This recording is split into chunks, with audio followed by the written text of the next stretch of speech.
ತಾಲೂಕಲ್ಲಿ ಇಂದಿರಾ ಗಾಂಧಿ ವಸತಿ ಶಾಲೆಯಲ್ಲಿ ಅರೌಂಡ್ 210 ಮಕ್ಕಳಿದ್ದಾರೆ. ಮಂಗಳಬಾವು ಕಾಯಿಲೆ ಬಂದಿದೆ ಅಂತ ನಮಗೆ ಮಾಹಿತಿ ಬಂದಿದೆ. 16ಗೆ 5 ಮಕ್ಕಳಿಗೆ ಬಂದಿದೆ ಅಂತ.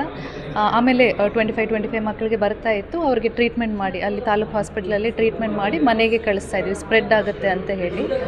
ಈಗ ಅರೌಂಡ್ 120 ಮಕ್ಕಳಿಗೆ ಸಿಮ್ಟಮ್ಸ್ ಇದೆ ಅಂತ ಅವ್ರಿಗೆ ಅಟೆಂಡ್ ಮಾಡ್ತಾ ಇದ್ದಾರೆ, ತಾಲೂಕು ಹಾಸ್ಪಿಟ್ಲಿಂದ ಅಟೆಂಡ್ ಮಾಡ್ತಾ ಇದ್ದಾರೆ.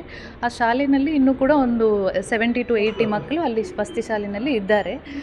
ಅವ್ರಿಗೆ ಈಗ ಇವತ್ತು ತಹಶೀಲ್ದಾರ್ ವಿಸಿಟ್ ಮಾಡ್ತಾ ಇದ್ದಾರೆ. ಅಲ್ಲಿ ಸಿಚುವೇಶನ್ ನೋಡಿಕೊಂಡು ನೆಕ್ಸ್ಟ್ ವೀಕೆಂಡ್ಗೆ ರಜೆ ಕೊಟ್ಟು ಅವ್ರಿಗೆ ಮನೆ ಕಳಿಸೋದು ಅಂತ ಪ್ಲ್ಯಾನ್ ಮಾಡಿದ್ದೀವಿ. 2 ತಂಡಗಳನ್ನು ಹಾಕ್ತಾ ಇದ್ದೀವಿ. ಅಲ್ಲೇ 24/7 ಒಂದು ಮೆಡಿಕಲ್ ಟೀಮ್ ಇರಬೇಕು.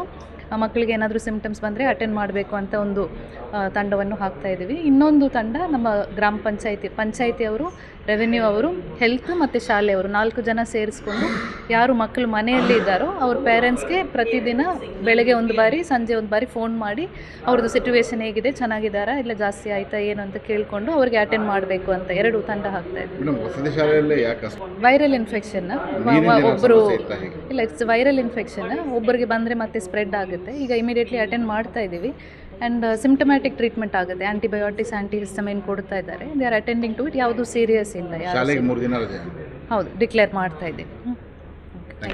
ಮುರಾರ್ಜಿ ಶಾಲೆ ಪಾಳ ವಸತಿ ಶಾಲೆಯಲ್ಲಿ ಹುಡುಗರಿಗೆಲ್ಲ ಕೆಮ್ಮು, ಜ್ವರ, ನೆಗಡಿ ಬಂದು ಮಂಗೇನಭಾವ ಆಗಿದೆ. ಅದಕ್ಕೆ ಎಲ್ಲ ಪೇರೆಂಟ್ಸಿಗೂ ಫೋನ್ ಮಾಡಿ ಕರೆದಿದ್ದಾರೆ ಸರ್ ಅವರು. ತಮ್ಮ ಮಕ್ಕಳಿಗೆ ಕರ್ಕೊಂಡು ಹೋಗ್ರಿ, ಈ ಥರ ಕಾಯಿಲೆ ಬಂದಿದೆ ಅಂತೇಳಿ, ಆರಾಮಾದಮೇಲೆ ಮತ್ತು ರಿಟರ್ನ್ ಸ್ಕೂಲಿಗೆ ಕಳಿಸಿ ಅಂತೇಳಿ ಹೇಳ್ತಾ ಇದ್ದಾರೆ. ಅದಕ್ಕೆ ನಾವು ಇಲ್ಲಿ ಸ್ಕೂಲ್ ಹತ್ರ ಬಂದಿದ್ದೀವಿ. ಡಾಕ್ಟ್ರು ಬಂದೆಲ್ಲ ಚೆಕ್ ಮಾಡಿ ಅವರಿಗೆ ಮಾತ್ರೆ ಕೊಟ್ಟು ಕಳಿಸ್ತಾ ಇದ್ದಾರೆ.